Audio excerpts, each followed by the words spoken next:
The Nekomata. My name is Sage Blake. I'm a wanderer, storyteller, artist and mature, and if you came into this video expecting stellar gameplay, I'm sorry. I'm sorry. Because, for one reason or another, there have been at least a few different genres of games that I've never had the luxury of touching for one reason or another.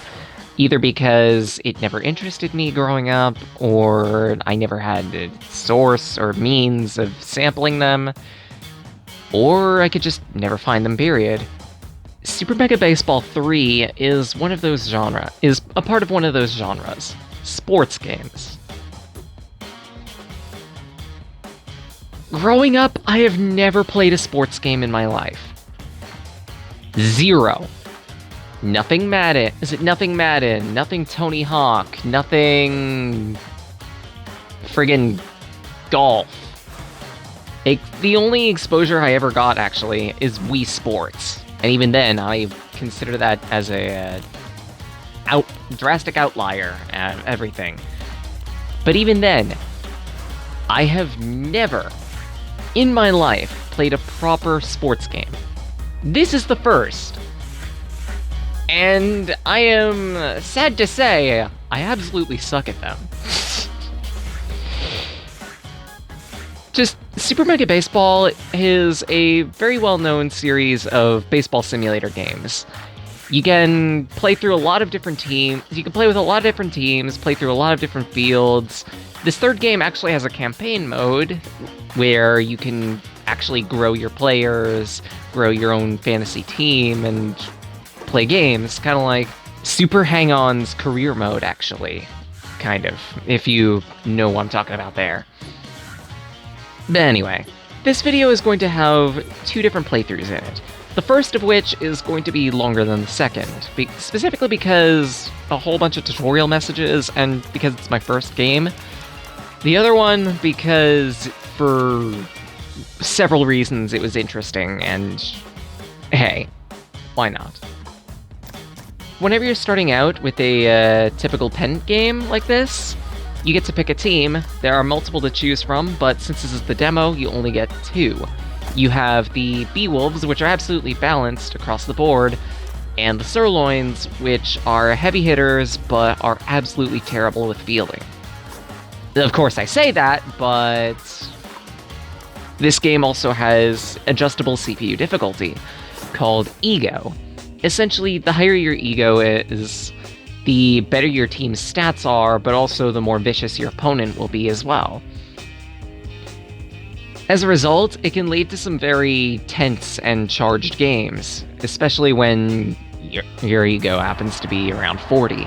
I believe 40 is the max? I'm not 100% sure. Regardless, I was consistently playing on 30 ego, because I figure, I'm good at timing-based things, right? What's the worst that can happen? Answer: I have whiffed so many shots. Like, if I could count the amount of times I've missed balls, I could probably fan the entirety of Florida and reduce their temperature by about 30 degrees Celsius. Whenever it comes to batting in this game, there are three different buttons you end up being able to use.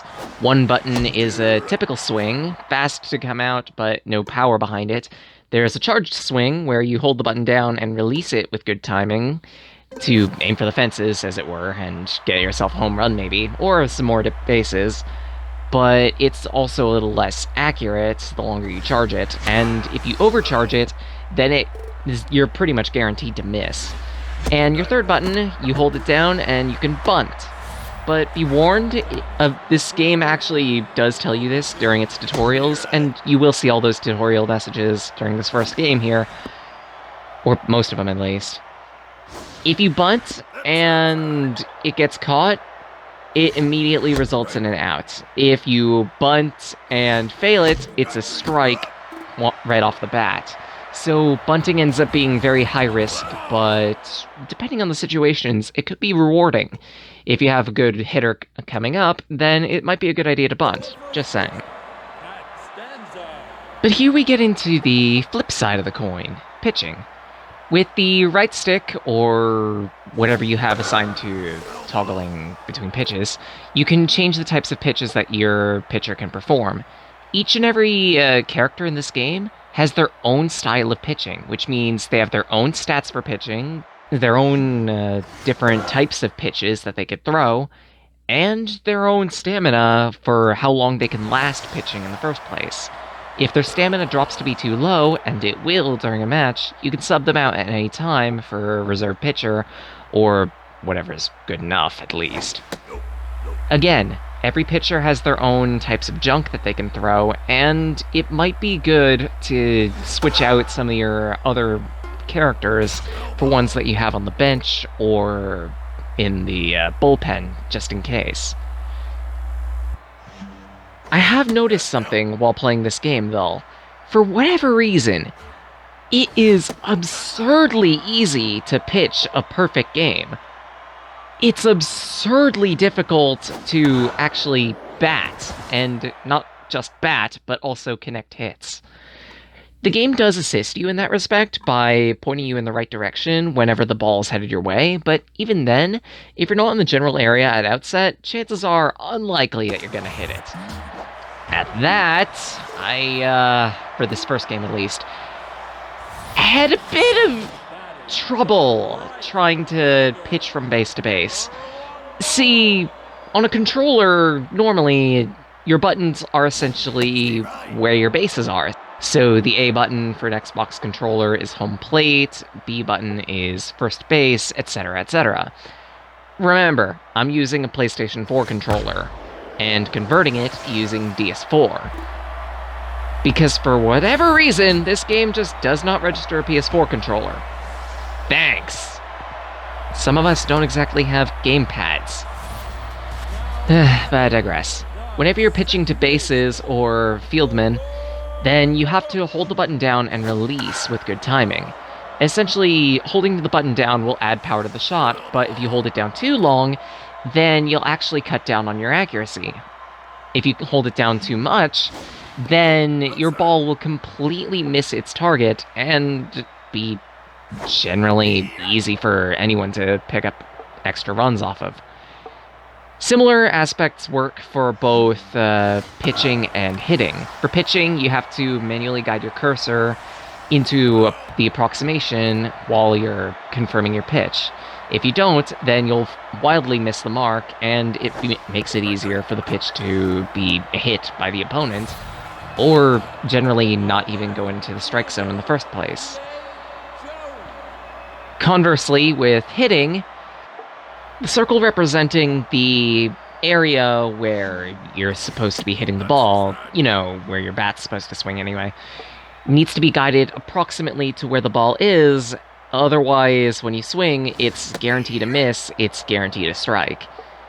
You do have a forgiveness if you decide to charge a shot, in that while you're charging and the ball goes through and it's not within the right area, then the game will say, oh hey, unless it's in the strike zone, that's just gonna be a ball, you're fine.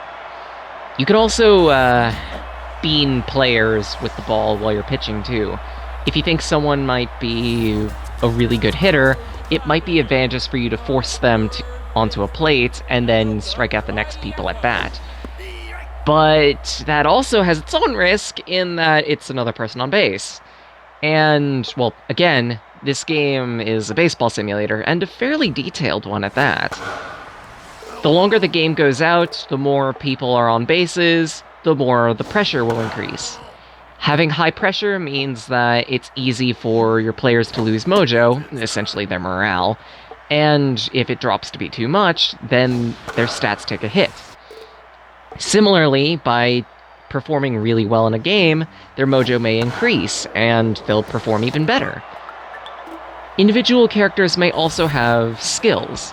These skills range from, oh hey, I'm really good at batting people in, so I have better contact because of that. Or maybe, oh hey, my opponent's a right-handed pitcher, guess what? I'm good against right-handed pitchers, and I can easily hit homers because I'm a BAMF like that. Again, I'm really bad at this game. Fortunately, this is just the first of, actually, little note on this one. This is the first of 4 games that I decided to sit down and play. The second game that we're going to get to eventually is the last one, and more interesting. But at least for now, I can go over all the types of things that are in this game in the first place. At least for the demo, the longest matches can last is 3 innings, but in the full game, that can be anywhere from 3 to 9. Although, for a baseball simulator, it is kind of expensive in my opinion. Maybe I'm just not used to that, but $45 is quite a lot for something that, at least for me, I probably wouldn't play all too much. But then again, this isn't exactly my field of expertise, let alone my interest. I can imagine some people paying the $45 and playing this for hundreds of hours on end. Me? I'm sorry. I'd need to sit down with a good RPG or tactical game. That's just more my speed. But don't think for a second that this game isn't tactical in any regard. There's a lot to think about at any point in time, and you have all the buttons and actions to do it. You can pitch to whoever you think might need the ball next. You can manually guide players. You can select players to guide, which is actually new for this game. You can specifically sub out characters whenever they're bad for certain situations or better for others. You can purposely mess around with the field, if you are good enough anyway. You can even take a break like this in order to just pause for a moment and get a feel for your surroundings, get a feel for stats, and for what you might need to do. You can also advance runners, which I tried to do, little spoiler coming up, but it completely blows up in my face. Right there. If I was better in terms of my timing, I probably could have reversed direction and had that person go back to first base, but my thing with games is the fewer buttons I need to do all the things I need to do, the better, because if there are a whole mess of buttons, each with their own different functions, I am more easily to muddle those buttons together and, as a result, completely mess up what I'm trying to do in the first place. Even then, though, I still mess up on simple 3-button games like, say, Streets of Rage or Jurassic Park. That was also a bad play on my part. I should have just thrown immediately, but I didn't have the confidence to do that, so I didn't. I didn't quite understand how the power mechanics worked.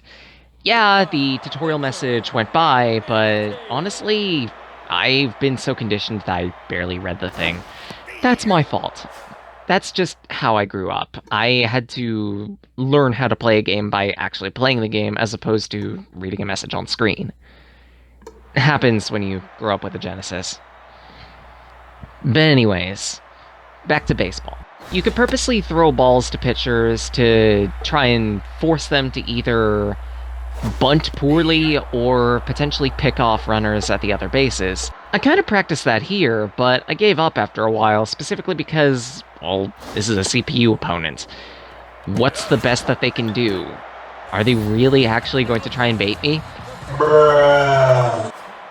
But that aside, I slowly do get better at this game as things progress, but even then, not appreciably much. There are plenty of mechanics I don't take advantage of, I recognize that. There are plenty of instances where I should be paying attention to things a little better. I probably should be varying my pitches a little more. I do get better at that in the other game.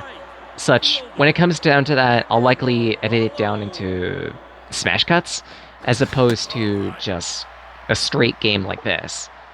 I'll leave a timestamp in the description as well, for those who actually want to see me be not at the game.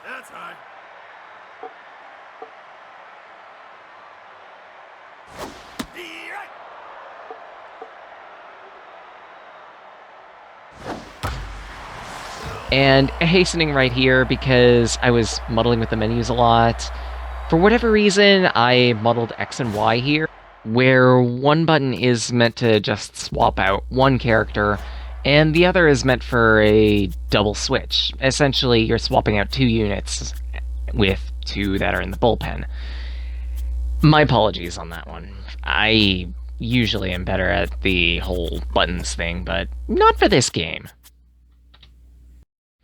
I do decide to switch in a new pitcher just in case, but even then, my choices aren't exactly good. So I end up having to go for the least more than anything else.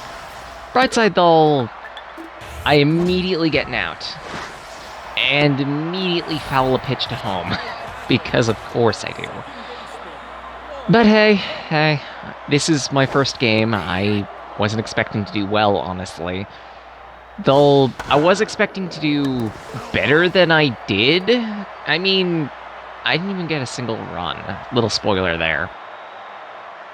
At least in the other game, I actually managed to hit runs, but even then, it was piecemeal, let's call it.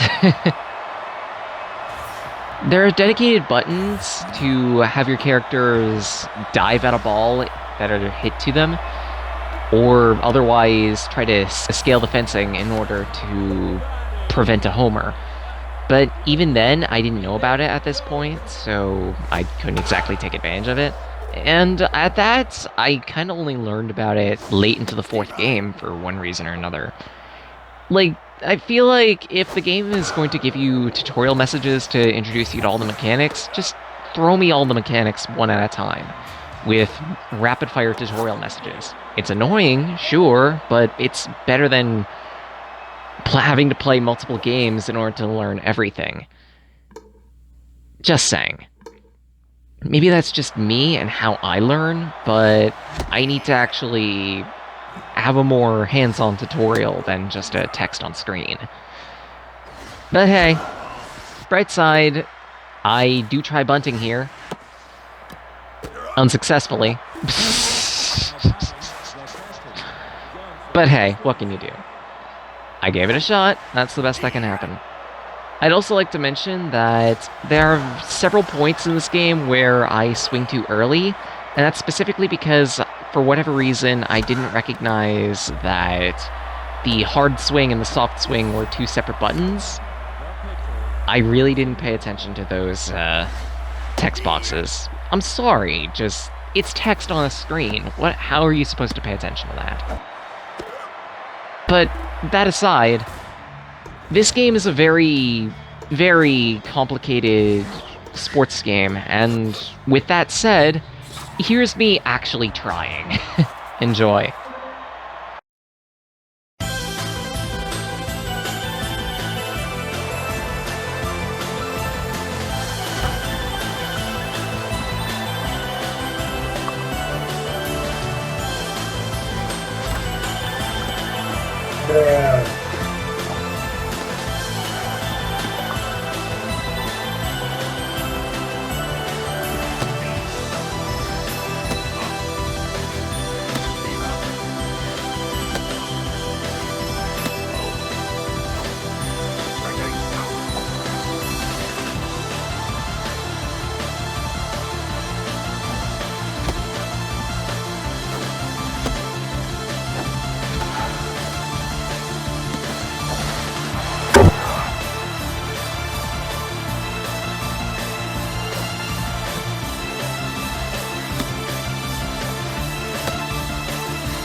Salut! I kind of practiced that here, but I gave up after a while, specifically because, well, this is a CPU opponent.